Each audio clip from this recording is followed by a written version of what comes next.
कि बाबा साहब आम्बेडकर के दादा ले जा रहे थे, तो क्या बाबा साहब आम्बेडकर को 5-6 साल होने के बावजूद भी क्या उनको मालूम नहीं चला कि बाबा साहब आम्बेडकर की हत्या करने की साजिश हो रही? क्या उनको मालूम नहीं हो रहा था? बाबा साहब आम्बेडकर इतने विद्वान आदमी, उनको समझ में नहीं आ रहा था? बाबा साहब आम्बेडकर को मालूम हो रहा था। इसका दस्तावेजी एविडेंस है। और बाबा साहब आम्बेडकर साहब, शायद आपने केयरफुली ध्यान नहीं दिया होगा, हो सकता दिया भी हो, मगर आपको ध्यान बताना चाहता हूं।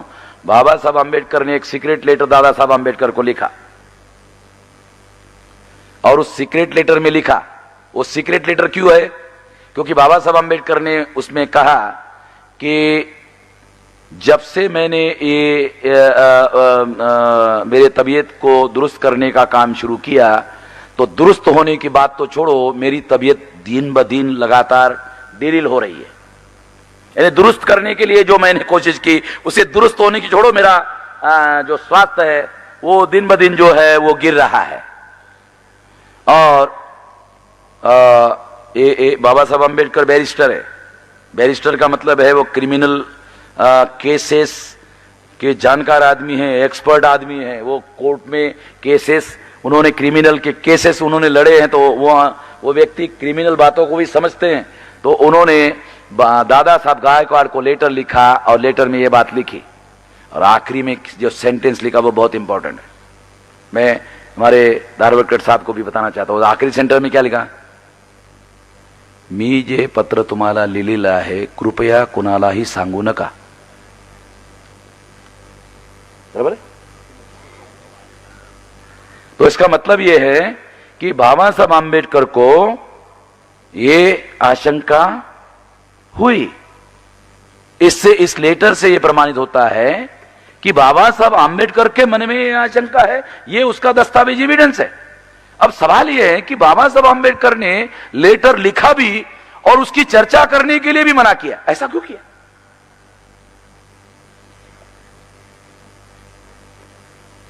लेटर लिखा भी, और सबसे नजदीकी व्यक्ति दादा साहब गायकवाड़ का, दादा साहब गायकवाड़, किसी को भी नहीं लिखा, गायकवाड़ को लिखा।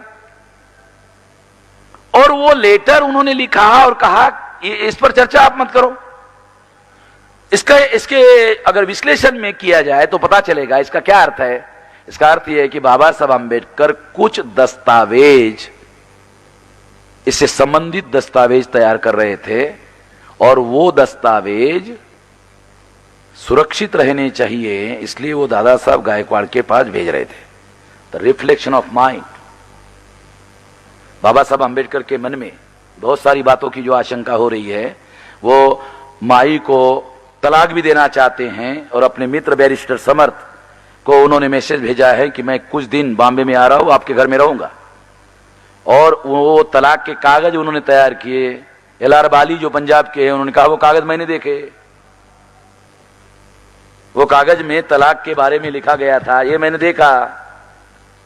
और बाबा साहब आम्बेडकर ने, वो डॉक्यूमेंट्री एविडेंस है कि बैरिस्टर समर्थ के साथ वो तलाक के मुद्दों पर चर्चा करने के लिए जाने वाले थे। और बाबा साहब आम्बेडकर बैरिस्टर थे, मगर दूसरे आदमी को वो केस देना जरूरी था, तो उनके मित्र थे बैरिस्टर समर्थ। बैरिस्टर समर्थ कायस्थ थे। बैरिस्टर समर्थ जो थे वो कायस्थ थे, ब्राह्मण नहीं थे। नाम की वजह से थोड़ा सा मतलब कंफ्यूजन होता है, मगर वो कायस्थ थे। बाबा साहब आम्बेडकर ने मूक नायक नाम का जो पेपर निकाला था, मूक नायक, हाँ, उसके बाद में उन्होंने जो बहिष्कृत भारत निकाला था, देवराव नाइक नाम का जो कायस्थ था, वो उसका संपादक, कार्यकारी संपादक थे। सहस्त्रबुद्धे जो है वो कायस्थ थे। दूसरे एक चित्रे, ये चित्रे भी कायस्थ थे। ये बहुत सारे लोगों के ये जो नाम थे, नाम बड़े कंफ्यूजन करते हैं, ये सारे कायस्थ थे, ब्राह्मण नहीं थे। मगर ब्राह्मण क्या बोलते हैं, नहीं ब्राह्मण थे। अब लोग वेरिफिकेशन में तो जाते नहीं है। तो ये इस बात का एविडेंस है कि बाबा साहब आम्बेडकर इसके बारे में विजिलेंट थे, और उनको वो रिकॉर्ड रखना चाहते थे। और दूसरी एक महत्वपूर्ण बात कि ये जो लेटर है, ये लेटर शायद उन्होंने एक जगह भेजने के बजाय शायद 1-2 जगह उसको रिकॉर्ड रखने की कोशिश की। इससे प्रमाणित होता है कि वो विजिलेंट थे। दूसरी एक महत्वपूर्ण बात मैं आपको बताना चाहता हूं कि बाबा साहब आंबेडकर को अपना स्वास्थ्य गिर रहा है दुरुस्त होने के बजाय, उनके मन में आशंका है।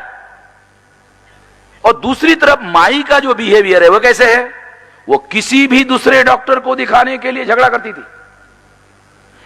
इसका मतलब है वो एज ए डॉक्टर, उसको मालूम है अगर दूसरे डॉक्टर को डॉक्टर बाबा साहब आंबेडकर को दिखाया गया तो दो बातें होगी।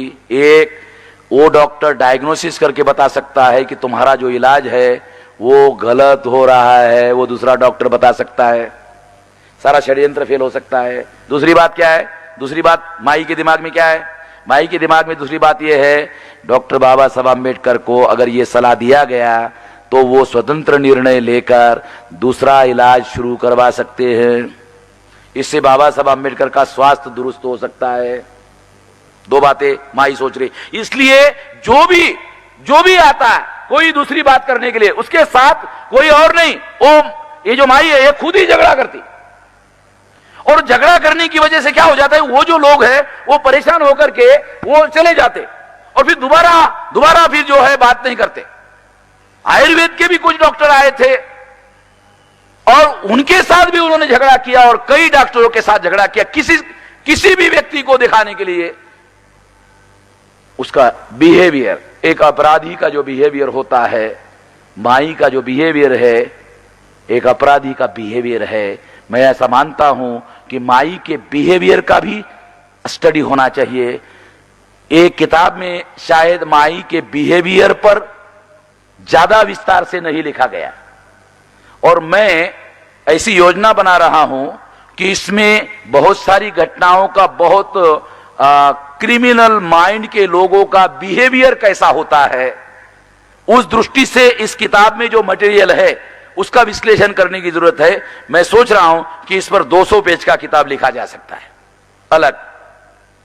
वहां की जो घटनाएं हैं उसका इस तरीके से विश्लेषण करके बताया जा सकता है जिससे और ज्यादा निर्विवाद रूप से इसे प्रमाणित किया जा सकता है, उनके सारे व्यवहार का, सारी घटनाओं का। तो इस तरह से मुझे ऐसा लगता है कि ये आने वाले समय में हम लोग करेंगे। एक तो ये बात हम करना चाहते हैं। दूसरी एक महत्वपूर्ण बात, शामू जादव जिसको माई ने खुद ही भगाया था और मरने के पहले तक करस्पॉन्डेंस उस शामू जादव जो सिंपली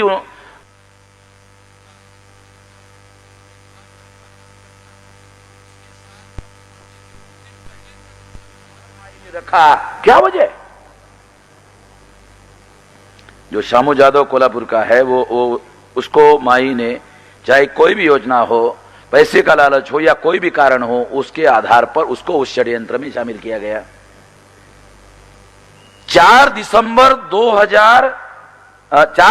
1956 को बाबा साहब आंबेडकर राज्यसभा में थे, बराबर है विलास? 4 दिसंबर 1956 को बाबा साहब आंबेडकर राज्यसभा में थे, राज्यसभा में थे। और इसका मतलब है कि उनका स्वास्थ्य बिल्कुल ऐसा नहीं था कि 5 तारीख के 12 बजे के रात में, मृत्यु 6 तारीख को हुआ का मतलब क्या है, दूसरे दिन 5 तारीख है, तो 5 तारीख के बाद जब 12 बज गए तो 12 बजे के बाद जब समय आ गया तो 6 हो गए। तो इसका मतलब दूसरे दिन ये घटना हुई, बाबा साहब आंबेडकर का जो मृत्यु हुआ, जिसको अब हमने निर्विवाद रूप से हत्या साबित कर दिया है, ये 5 तारीख को 12 बजे के बाद में हुआ। 4 तारीख को राज्यसभा में थे। अगर 4 तारीख को राज्यसभा में थे तो वो कोई बेड रिडन बीमार व्यक्ति नहीं थे, बरोबर समझ रहे वकील साहब? इसका मतलब बाबा साहब आंबेडकर बेड रिडन बीमार व्यक्ति नहीं थे, इसलिए दूसरे दिन उनके मृत्यु होने का कोई वजह ही नहीं थी, कोई कारण नहीं था। 5 तारीख को रात में 12 बजे के बाद बाबा साहब आंबेडकर का हत्या कर दी गई और उसके पहले शामू जादव और डॉक्टर मालवणकर और वो सारे जो लोग हैं उनको योजना बनाकर भगाया गया।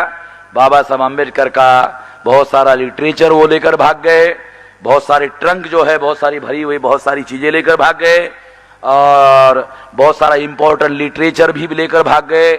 माई साहब बाबा साहब आम्बेडकर अपने मृत्यु के पहले जो लिखने का काम कर रहे थे, छुपकर माई साहब बाबा साहब आम्बेडकर क्या लिख रहे हैं उस पर भी वो सीआईडी की तरह, एक चोर की तरह निगाह रखती थी। और बाबा साहब आम्बेडकर ने जो लिखा था उसको लेकर वो भाग गई थी, गायब कर दिया वो मटेरियल। और मटेरियल गायब करने के बाद बाबा साहब आम्बेडकर भयंकर गुस्से में आ गए, और उनके पीए जो है नानक चंद, उसके ऊपर बहुत ज्यादा गुस्सा हुए। तो गुस्सा हुए, उसके पहले वो माई पर गुस्सा हो गए, और किसने गायब किया, बहुत ज्यादा गुस्सा हो गए। तो माई ने टेलीफोन किया नानक को और कहा वो मेरे पास में है मगर बोलना मत साहब को।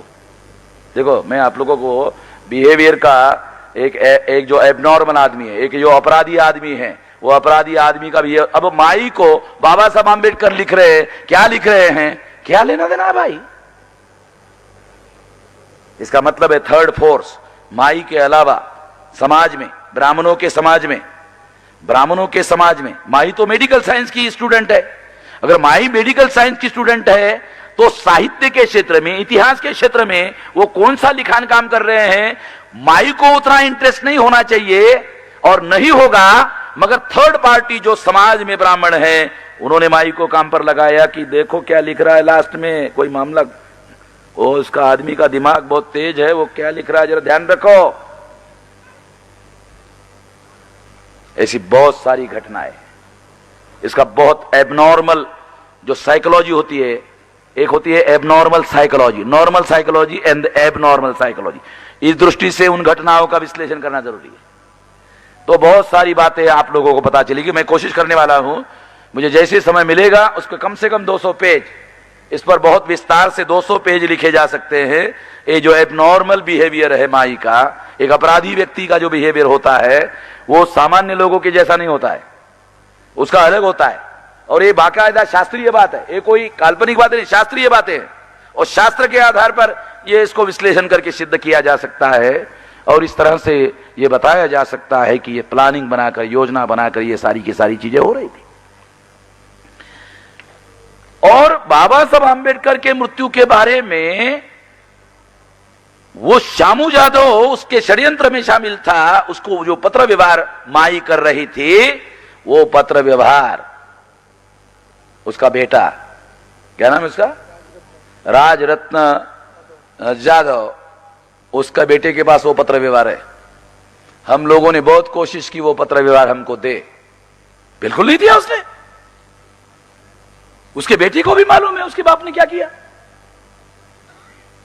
अब उसके बेटे का क्या करना है वो तो समाज देखेगा, ओ समाज के लोग देखेंगे क्या करना है क्या नहीं करना है। मगर ब्राह्मण आज भी सतर्क है।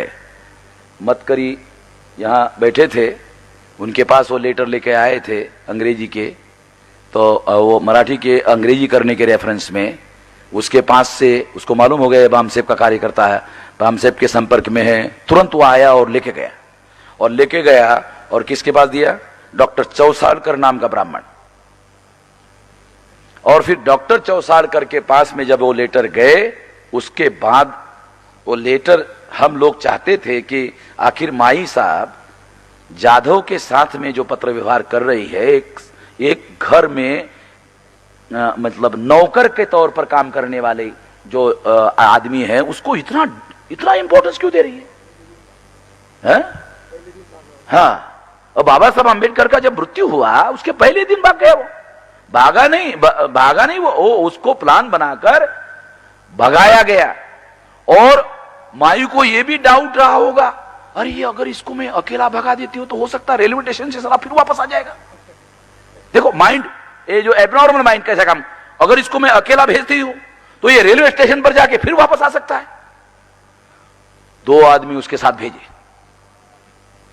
ताकि ये वापस नहीं आना चाहिए। प्लानिंग चलते ना डॉक्टर दातार साहब, समझ रहे मैं क्या समझा रहा हूं। प्लानिंग करने वाला जो आदमी है, अपराध करने वाला जो आदमी है, योजना बनाने वाला जो आदमी है, वो सारी चीजों की प्लानिंग बनाता है। और काउंटर प्लानिंग क्या हो सकता है, वो नहीं होना चाहिए, उसका भी प्लानिंग बनाता है। जो एबनॉर्मल आदमी होता है उसका माइंड इस तरह के काम करता है। एबनॉर्मल साइकोलॉजी का अगर आप अध्ययन करो तो आपको पता चलेगा। तो इस तरह से उसको साथ में लेकर उसको भगाया, अकेला जाने नहीं दिया उसको। और फिर कौन रह गए घर में? कौन रह गए? 3 आदमी, बाबा साहब अंबेडकर, माई साहब और सुदामा गंगावने। सुदामा गंगावने जहां बाबा साहब अंबेडकर रहते थे वहां रहते नहीं थे, वो आउट हाउस में रहते थे। इसका मतलब घर के अंदर 3 आदमी नहीं थे, दिखने के लिए 3 आदमी दिख रहे हैं मगर रियलिटी में 2 आदमी थे, एक बाबा साहब और दूसरा माई साहब। ये प्लान बनाकर ये सारा वहां बनाया गया, योजना बनाकर, ताकि कोई भी आदमी वहां नहीं रहना चाहिए। और ऐसी सिचुएशन में ही बाबा साहब अंबेडकर के साथ में घात किया जा सकता है और योजना को सफल किया जा सकता है। ये योजना बनाकर ये सारा का सारा काम, ये षड्यंत्र किया गया और वो सफल हो गई। और उस पर पर्दा डालने के लिए सरकार कांग्रेस की, जवाहरलाल नेहरू की और गोविंद वल्लभ पंत होम मिनिस्टर था। ये गोविंद वल्लभ पंत, पंत समझते हो? महाराष्ट्र के लोगों को समझ में आता है पंत क्या है। पंत का मतलब है ये उत्तरांचल का रहने वाला ब्राह्मण है, मगर ये ओरिजिनली उत्तरांचल का नहीं है, ये महाराष्ट्र का कोकणस्थ ब्राह्मण है। क्योंकि कोकणस्थ ब्राह्मण को ही भारत भर में, केवल कोकणस्थ ब्राह्मण को भारत भर में पंत कहते हैं और कहीं पर भी नहीं कहते। माई साहब कोकण की, ये जो कोकणस्थ ब्राह्मण ये कोकण के, और वो मालवनकर जो है वो कोकण का ब्राह्मण, श्रीपाद अमृत डांगे कोकण का ब्राह्मण, बैरिस्टर पै जो बाद में गोविंद वल्लभ पंत ने उसका पार्लियामेंट में नाम लिया, ये भी कोकण का ब्राह्मण। छत्रपति शिवाजी महाराज का हत्या करने वाले जो लोग थे वो सारे कोकण के ब्राह्मण। बराबर है? दरबार साहब आप अध्ययन करते हैं तो इसलिए आपको बता रहा हूं।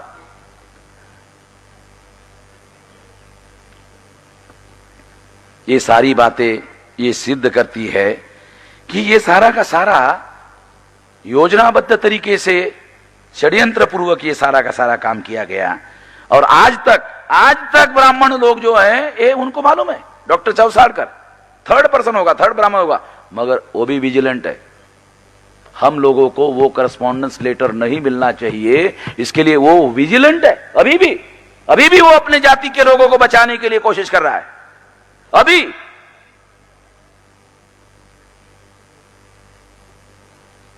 इस बात को हमको सही तरीके से जानने और समझने की जरूरत है। साथियों, आखिरी बात, बहुत सारी बातें आप लोगों ने पहले सुनी है। ब्राह्मणों का जो वर्चस्व है भारत में, वो मेरा ऐसा मानना है कि ब्राह्मणों का भारत में जो वर्चस्व है उसका मूल हिंसा में है। भारत में अगर ब्राह्मणों का वर्चस्व है तो बहुत सारे कारण हैं, उसमें सबसे बड़ा कारण है ब्राह्मणों का संपूर्ण चरित्र हिंसा का है। हिंसा को आधार बनाकर ब्राह्मणों में भारत के लोगों पर नियंत्रण स्थापित किया, हिंसा को हथियार बनाया ब्राह्मणों ने। ब्राह्मण का जो वैल्यू है, उनका जो शास्त्र है, उनके जो लिटरेचर है और उनका जो स्वभाव है, उनके जो और बहुत सारे क्रियाकर्म और कर्मकांड है, हर जगह हिंसा। आज भी वो बलि वाला जो मामला है उसकी हत्या आज भी करते हैं, मगर दूसरे तरीके से करते हैं, मगर करते जरूर है। काटने का एक त्योहार जो दसरा के दिन में होता है, आज भी बलि प्रतिपदा में आज भी वो दूसरे तरीके, काटने का काम आज भी करते हैं मगर दूसरे तरीके से करते हैं, मगर करते जरूर है। हाँ, अभी भी करते हैं। हिंसा ब्राह्मणों के वर्चस्व का सबसे बड़ा कारण है। अगर ब्राह्मणों का भारत में वर्चस्व है और उसका कारण अगर हिंसा है, तो मैं आपको एक बहुत गंभीर बात बताना चाहता हूं कि अहिंसा से, वर्चस्व से मुक्ति कैसे हासिल होगी। मेरे सामने तो थोड़ा संकट खड़ा हो गया। हमारे सामने एक बहुत बड़ा संकट खड़ा हो गया। अगर ब्राह्मणों का वर्चस्व हिंसा की वजह से है, हम अहिंसा का रास्ता अपनाने का फैसला किया है, तो ब्राह्मणों का वर्चस्व खत्म कैसे होगा? नया संकट हमारे सामने खड़ा हो गया। यह सबक हमको मालूम नहीं था। हिंसा करने वाले ब्राह्मणों का वर्चस्व खत्म करना है तो अहिंसा से मुझे लगता है संभव नहीं है। अगर अहिंसा से संभव नहीं है तो दूसरी तरफ हिंसा का रास्ता इख्तियार करना कहां तक युक्ति संगत है?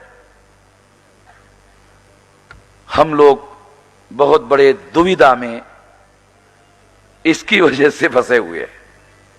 इसलिए मैं इस दुविधा में मैं ऐसा मानता हूं कि मैं इस दुविधा में हूं। इसका कोई रास्ता अभी मुझे सूझ नहीं रहा है। इसलिए मैं इसका रास्ता क्या हो सकता है ये आप लोगों के ऊपर सोचता हूं, छोड़ देता हूं कि इसका रास्ता क्या होगा। अभी मेरे पास इसका कोई इलाज है नहीं, मगर इसका इलाज जरूर ढूंढना होगा। मैं इतना ही कह सकता हूं कि इसका इलाज जरूर ढूंढना होगा। अभी मेरे पास इसका कोई इलाज नहीं। इस विषय को मैं यहीं समाप्त करना चाहता हूं। आप लोगों ने मेरी बात ध्यान से सुनी, इसके लिए आभार और धन्यवाद।